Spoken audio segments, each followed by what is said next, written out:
Okay, everybody, thanks for joining me today. Today's Accelatis Essentials class is going to be on alerting rules. I know we've got a bunch of people joining us today, which is fantastic. The Essentials webinar that we do is a 15-minute long session. We're going to focus specifically on that subject. We are going to record this so that you can watch it later if you miss information, or if you know somebody that could benefit from the same information, you could point them to the recording. And we're going to hold off on Q&A afterwards. Again, we want to keep it down to 15 minutes, but you can certainly contact us at any time to ask questions that you might have during the webinar.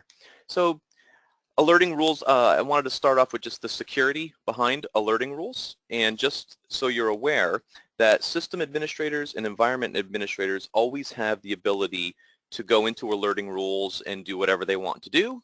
And normally that's fine. Most people just have the admin account set up and they do have that system administrator role. But if you do have a user that does not have system admin or environment administrator, if you want them to be able to see alerting rules, you have to give them the Manage Alerting Rules role. And under each role, you have a certain access. Read or write access essentially is read only. So they could see the things, but they can't do anything in there. And if you give them execute or all access, then they'll be able to go in and make changes to your alerting rules. So in order to get to the UI that holds the alerting rules, you open up the main Accelatis Center of Excellence, go up under Options, and you click Alerting Rules.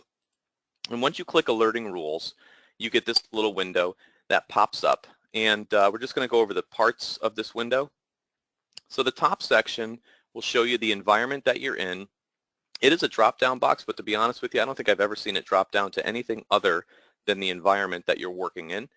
But right below that, you do have a severity drop-down box. So we have a severity 1 through 5 that you can use for your alerting rules. And depending on which severity is selected up there, the information below it pertains to that severity. The next little section is for email alerts. There's a little checkbox that says Generate Email. Once you select that, then you can fill in a distribution list, which obviously is who is going to get this alert. And then you can fill in a sender address. There's a bunch of different ways that you can set up SMTP here. Some servers need a very specific address. Some servers don't care. So if you put something in creative like Sev1 with your environment or something as the sender address, you can get additional information without even having to open up the email. So think about that. There's also the possibility of sending an SNMP Trap as opposed to an email. And most IT organizations don't use this for the Accelatis monitoring. We do have a couple that do, but if you find yourself in that position, that's the checkbox that you would select in order to send out those SNMP alerts. And then below all of this, there is a do not repeat number. And this number is fairly important. It suppresses duplicate alerts of the same level for the same thing for a certain number of minutes. And generally, people will have this set to some number because they don't want an email every 10 minutes for something that's going to take a little while to fix, right? So if the memory is a little bit high, you certainly don't want to see that every 10 minutes. If it's at a critical level, you know, maybe you do. But this is the box that you would use to modify that, and we'll go over that later. And then the last thing over on the right-hand side of this window is the suppression window. And basically that will suppress all alerts from your environment for a certain number of hours. And you can schedule that weekly, daily, you know, there's all sorts of ways that you can schedule in there. But just know that this suppression window is active for all alerts. You can't specify a server or you can't specify an alert level. It's all or nothing with the suppression windows. So keep that in mind when you're setting them. And these are good, again, for maybe a weekend. You do a weekly environment restart and you know you're going to get an influx of alerts. You can go ahead and set this up so that way you don't get inundated with all this information that really you don't need. The SMTP information I wanted to cover really quickly. If you go to the Accelatis Windows configuration on the Core Agent tab, you'll see all of these SMTP fields. And this is where it gets the information it needs to connect to your SMTP server. We usually will set this up for you when you come in, but it's important for you to know where the information is just in case a password changes or a server changes. This is where you would go to set that up. If you are working on a Unix box, then you need to go into our system properties, and you would basically copy all those Windows SMTP server settings, because in Windows we have one for each server, but in Unix you just need one set of SMTP properties, and the category would be all, and all of the Unix boxes will look for all with the SMTP stuff.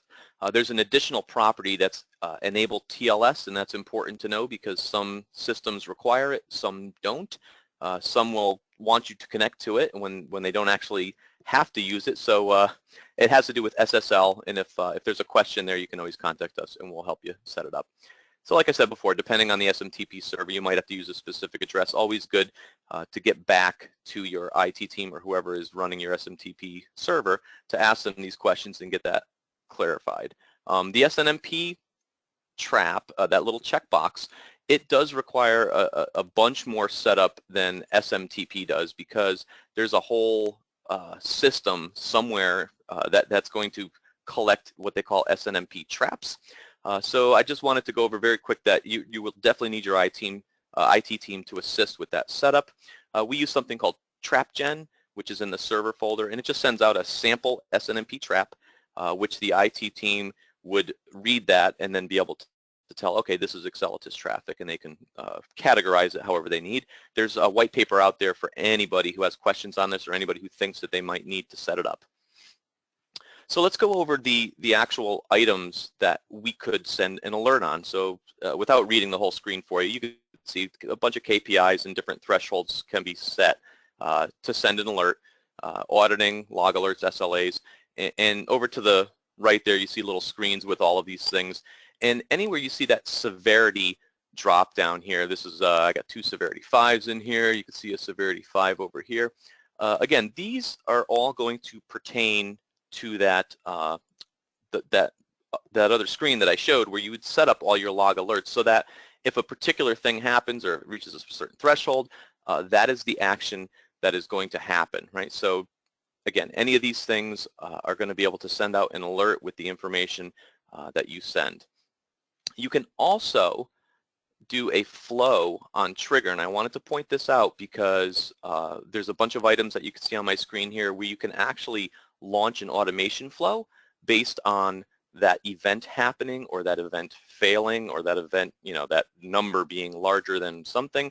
But I want to warn you that when you do this and you do a flow on trigger, that flow will only happen when an alert goes out. So if you think about that first screen in the do not repeat time, okay, that also affects the flow on trigger. So if you have some sort of alert that doesn't repeat for an entire day, 1,440 minutes, if that event keeps happening, your flow on trigger will also not happen for 1,440 minutes. So it's important to keep that in mind when you're setting up your flows in your triggers, in your rules.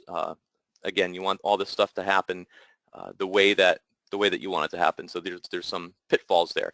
Out of the box, almost always we will set up your severity levels like you see on the screen here. We have severity level 1 being the very highest severity level. Somebody will get an email, maybe a group of people will get an email, and a do not repeat, most folks have it set to be around 60 minutes. So, you know, if you're running out of disk space on a particular server and that's a severity 1 event, you're not going to see that alert pop up again for another 60 minutes if it's still happening. So important to note that. And then the severity 5 level, we almost always set up no alerts. It's just going to put an entry into our log, and the do not repeat is set for 1,440 minutes, which is 1 day. I wanted to talk a little bit about some configurations that you might want to employ in your environment. Everybody's different. Every environment is different. Everybody's team situation is different. So the way that we set it up is super generic, but you can always take this back and work with it yourself and work with your teams and understand what would work best for you. I have a couple of sample configurations. This one right here is a high-low configuration, and it's super simple, right? You have a severity level 1 might be a super critical event. Everybody, you know, everybody under the sun gets emailed. Do not repeat is set for 5 minutes, right? And this would be, you know, a very critical system is down or something like that where you really need people to jump in. And then it sort of backs off from there. Maybe you have a high severity level with email alerts for IT and business leads. For level 2, doesn't repeat after 30 minutes, right? So maybe you get 2 an hour if there's some event happening, but the IT and the business leads would get noticed.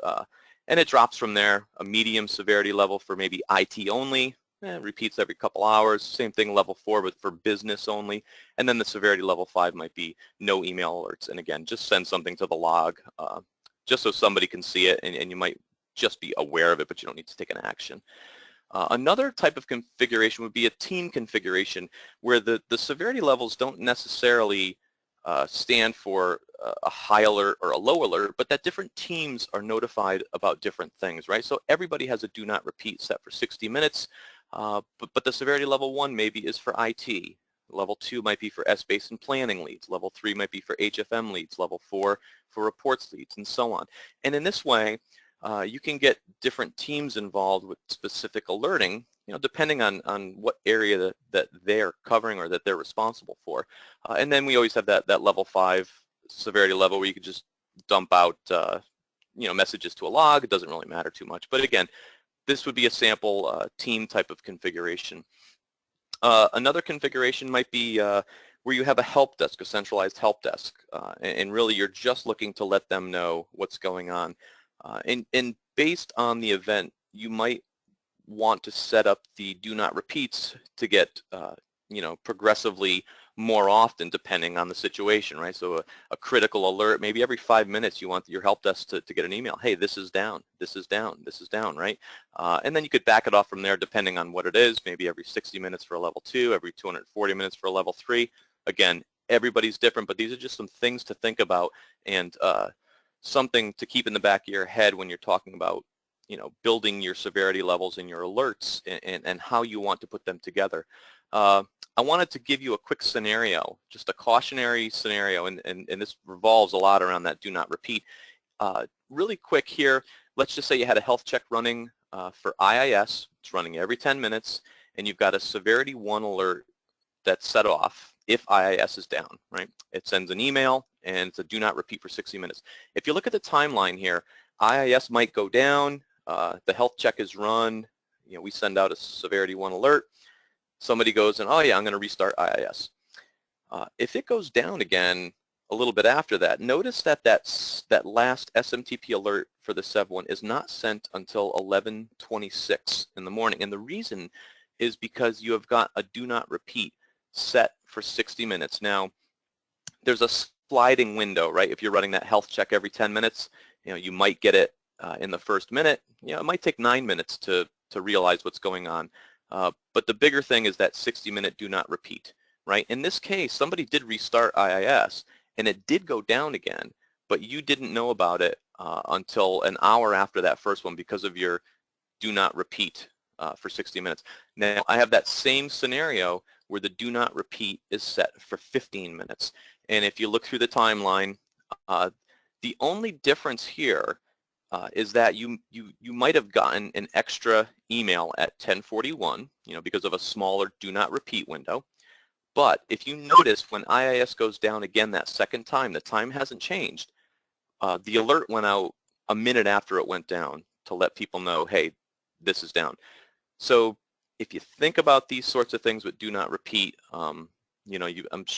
you won't go wrong. But again, it's all got to make sense and it's all got to fit within the timeline that you're looking for. So that's all I've got for alerting rules. The next session that we're going to do next week is Accelatis Security Quick Start. We're going to do a 15-minute overview on setting things up. I know that there's not a whole bunch of stuff out there on security, and I showed you just a little bit at the beginning of this webinar. But next week we are going to go into that UI, and we'll show you a whole bunch more things and hopefully help you set up security on your Accelatis Center of Excellence so that you get a lot more comfort out of using it and spreading it out to the user community. I always ask questions and feedback. You can email me directly, email the support general mailbox, and that's all I've got for you today. Have a great day, everybody. Talk to you next week.